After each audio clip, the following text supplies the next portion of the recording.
Alhamdulillah teman-teman, di sini saya punya laptop lagi yang tentunya ini bakalan menjadi incaran kalian para konten kreator ataupun pengen gaming tipis. Si VivoBook ini bisa diandalkan. Ini adalah Asus VivoBook Pro 14X OLED. Layarnya ya tentunya 14 in. Jadi si Asus tuh beberapa pekan ke belakang tuh merilis VivoBook yang tentunya bakalan menjadi pilihan-pilihan kalian ketika mau beli laptop baru. Wih, mantap banget ya. Asus punya varian VivoBook yang lebih compact. Kenalin nih, ini adalah Asus VivoBook Pro 14X varian Core i7 11370H dengan kode name Tiger Lake. Bodinya ini hampir sama seperti pendahulunya kemarin yang udah nampil duluan, si Core i5. Ini tuh sama-sama dilapisi aluminium silver dengan ciri khas baru logo Asus. Di sini tuh agak menonjol dengan garis-garis tipis mirip yang ada di tombol keyboardnya. Nah, ketika kita buka dengan satu jari, ini bisa ya, kita langsung dimanjakan dengan warna keyboard yang cantik. Kelihatan di sini tombol escape-nya berwarna oranye, terus samping kanan kirinya keyboard ini berwarna abu tua. Terlihat lebih elegan. Bodinya ini sekitar 1,45 kg dengan dimensi panjang 32 cm, lebarnya 23 cm, dan tebalnya hanya 1,78 cm aja. Ini kerasa kokoh, pepol, saat dipegang ini tuh nggak ringkih. Di bagian tombol power sudah include dengan scanner fingerprint. Makanya tombolnya ini dibuat sedikit agak berbeda. Jadi ketika kita scan jari kita di sini, nggak takut kepijit. Nanti kalau kepijit, mati layarnya nggak ya. Intinya mah aman lah. Oke? Terus untuk dipakai ngetik gimana nih? Klik keyboard ini tuh saya rasa ini lebih nyaman. Karena jarak antara switch ini ketika di jari saya rasakan seperti ini tuh pas aja gitu. Jadi kalau ngetik script banyak, ya nggak masalah, enak-enak aja. Kalau untuk bagian touchpad, ini cukup lebar, dan rasanya nggak ringkih, pepelah ya. Dilengkapi juga dengan dial pad yang bisa digunakan untuk mengatur volume dan tingkat brightness. Kalau saat menggunakan aplikasi kreatif seperti Photoshop atau Premiere Pro, ada menu tambahan lagi nih di si dial pad ini, seperti untuk zoom in, zoom out, dan lain-lain. Nanti kita akan coba juga, gitu kan. Lanjut. Di sini kita lihat layarnya 14 inch yang beresolusi 2,8K atau 1800 pixel, 90 Hz dengan rasio 16:10. Tentu layar OLED sudah tersemat di sini dan sudah bersertifikasi Pantone Validated, makanya warna yang dihadirkan layar ini tuh terlihat lebih bagus ya. Tidak salah nih jika Asus menargetkan VivoBook Pro 14X OLED ini untuk para konten kreator. Tapi, gimana performanya untuk main game? Nah, kita akan uji juga di sini. Jadi, pantengin terus ya. Kita lihat dulu nih spek yang ditandemkan di sini menggunakan Intel Core i7 11370H dengan kode name Tiger Lake. 4 core 8 thread up to 4,8 GHz, 10 nanometer. Ini sudah baik. Apalagi untuk render video. Main game, performanya pasti sudah pas. Tetap irit daya dengan performa yang maksimal. Ya, 10 nanometer tadi ya. Jadi kelas Core i7 ini sudah siap diandalkan untuk para konten kreator pemula ataupun konten kreator profesional. Nah, untuk tandem GPU-nya di sini sudah ditancapkan RTX 3050 laptop dengan Studio Driver 4 GB 128 bit GDDR6 yang tentunya driver ini dimaksimalkan untuk kebutuhan aplikasi kreatif. Storage jelas penting, wajib NVMe ya, supaya makin kenceng ngebut. Sudah ditancapkan 1 TB PCIe Gen 3 yang ditancap di sini ya, dengan speed read rata-rata di 3500 MB per second. Memori RAM-nya 16 GB, ini udah cukup lah ya, 3200 MHz DDR4 untuk multitasking, untuk kegiatan-kegiatan editing cukup. RAM-nya ini ditanam di motherboard ini jadi tidak bisa di-upgrade. Lanjut, bagaimana dengan konektivitasnya? Oke, di sini terlihat sebelah kiri ada 2 kali USB 2.0, terus di kanannya ada jack power, 1 kali USB 3.2 Gen 1, 1 kali port HDMI, 1 kali USB Thunderbolt 4, ini support display ya, dan support power delivery. Terus sebelahnya lagi ada slot micro SD, dan terakhirnya ada combo jack audio. Nah, sekarang kita uji bagaimana ketangguhan si VivoBook ini. Dipakai editing 1080p 120Hz ya videonya di Premiere Pro 2019, jelas tidak mengalami kendala. Seperti video-videonya Sekilas IT untuk diupload ke YouTube, ya seperti ini sangat lancar sekali lah. Nggak ada masalah gitu ya. Meskipun banyak efeknya, ya tetap nggak ada masalah, lancar-lancar aja. Ditambah lagi, layarnya kan sudah OLED. Ini sangat membanyakan mata ketika editing warna. Karena sudah menggunakan layar OLED, jadi warna ini tuh lebih enak dipandang. Dipakai nonton drakor, pasti jelas lah, dijamin. Bakalan betah banget.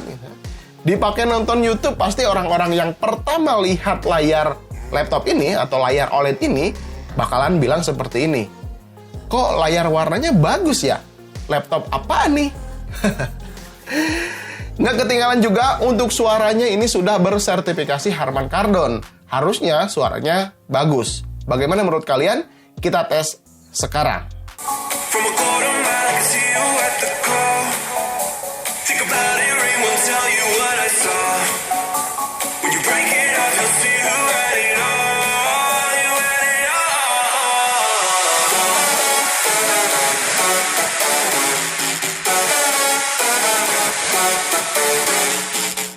Sekalian kita tes benchmark pengujian Cinebench R15, kita run 10 kali ya. Skor yang dihasilkan masih terjaga di antara 832, ini paling tinggi ya. Dan yang paling rendahnya di 826 CB. Skornya cukup stabil, cuma beda sekitar 6 CB saja. Terus suhu prosesor saat pengujian ini berlangsung maksimum di 84 derajat Celcius. Ya lumayan sih, tapi kan ini diujinya di ruangan tanpa AC. Ya di sini cukup gerah lah gitu ya. Kalau ruangan kalian ada AC-nya, tentu nantinya bakalan lebih dingin si laptopnya ya. Lanjut lagi, pengujian Cinebench R23. Ya ini pengujiannya lebih berat ya. Di sini mendapatkan skor 5318 dengan suhu maksimum 94 derajat Celcius. Wajar saja, karena ini memang benchmark cukup berat. Lanjut, benchmark Firestrike Extreme mendapatkan skor combine 2154. Terus di Time Spy, CPU skornya mendapatkan 3425 dan grafik skornya 3831. Nah, terus gimana dengan main gamenya atau performa gamingnya? Di sini saya akan coba sedikit game aja ya. Pertama ada Rise of the Tomb Raider. Kalian bisa lihat ya, ketika benchmark ini rata-rata ya menurut saya cukup lancar lah ya. Hasil benchmarknya rata-rata di 30-40 fps, resolusi 1080p, settingan high. Lumayan lah, cukup ya. Terus GTA 5 resolusi 1080p juga masih cukup lancar. Ya enak lah seperti ini ya. Game-game e-sport seperti Valorant, Apex gitu, tentu cukup baik dimainkan di laptop ini. Namun kalau misalkan kurang enak, kalian bisa settingnya turunin aja ke low gitu atau ke medium supaya si FPS-nya terjaga di 60 fps. Nah, wattmeternya jika pas main game kalian bisa lihat di layar ya. Di sini saya sekalian record aja berkisar di 100 watt. Ini naik turun ya. Jika dalam keadaan di charge, performa laptop ini tentunya maksimum ya. Tapi jika penggunaan standar, wattnya ini terbilang cukup irit. Misalkan lagi nonton-nonton YouTube, lagi ngetik-ngetik di Word gitu, dan pekerjaan lainnya tuh wattnya cukup irit. Nah, bagaimana nih daya tahan baterainya? Ketika saya tes ya nonton YouTube selama 4 jam non-stop, brightness si layarnya ini 50%, volumenya berada di 50% juga, backlight LED keyboardnya off juga ya, menghabiskan baterai sekitar 45%. Jika penggunaannya seperti ini, dari 100% laptop ini bisa bertahan 8 jam untuk play video YouTube. Terus untuk waktu charge-nya juga menurut saya cukup cepat ya. Dari 2% ke 100% memerlukan waktu 1 jam 10 menit. Ini cukup cepat karena menggunakan adapter charge 120 watt. Nah, jadi kesimpulan yang saya dapat, si Asus VivoBook Pro 14X OLED ini dibanderol dengan harga 19.799.000 dengan masa garansi 2 tahun. Tentunya ini harganya yang fantastis sekali, tapi kelebihan yang kita dapat ini tuh cukup berimbang. Banyak banget kelebihannya ketika saya udah coba beberapa minggu ke belakang. Pertama, si VivoBook ini tuh bisa upgrade ke Windows 11 secara gratis, karena awalnya ini menggunakan Windows 10. Terus si prosesornya ini sudah menggunakan prosesor Intel Gen 11 Tiger Lake Core i7 11370H. Performanya tuh yang cukup tangguh dengan power konsumsi yang disesuaikan. Jadi performa yang cukup tangguh, wattnya juga gak terlalu boros-boros amat. Tadi kalian udah lihat juga ketika pengujian game, terus ngetik-ngetik, terus nonton YouTube berkisar 50, 40 gitu kan. Pas main game berada di sekitar 100-110 itu nggak terlalu boros ya. Ditambah lagi untuk si GPU yang ada di dalam VivoBook ini adalah RTX 3050 versi laptop dan sudah didukung dengan dual fan cooling design. Jadi untuk airflow ketika kalian digunakan 24 jam seharian gitu kan, sehari dipakai nonstop gitu kan, tenang aja karena airflow-nya ini tuh sudah didesain cukup bagus. Jadi nggak usah takut overheat. Tenang, aman. Terus yang saya suka dari si VivoBook ini adalah layarnya ini yang udah support 2,8K. Terus 90 Hz juga. Terus udah bersertifikasi Pantone Validated. Jadi warnanya ini bakalan enak dipandang. Nih, mantap banget ya. Jadi si layar ini tuh sudah bisa diandalkan ketika dipakai untuk editing. Warna-warna yang dihadirkan di laptop ini kalian bisa lihat sendiri, warna merahnya, warna hijaunya, ini tuh sangat luar biasa sekali, memanjakan mata ketika nonton atau ngedit di layar OLED ini. Terus untuk masalah baterai, di sini tuh kita pintar-pintar aja merawat si laptop ketika digunakan. Bisa jadi kalau misalkan kita lebih apik, lebih sensitif merawat laptop, baterai si laptop ini tuh bakalan jauh lebih panjang umurnya. Terus untuk pengamanannya, di sini kan sudah support sensor fingerprint. Terus ada window hello juga. Jadi ini bisa diandalkan kalau misalkan laptop kalian ada yang pinjem atau lupa ketinggalan di studio, di kantor gitu kan, nggak ada yang bisa buka karena pengamanannya ini cukup bagus juga lah.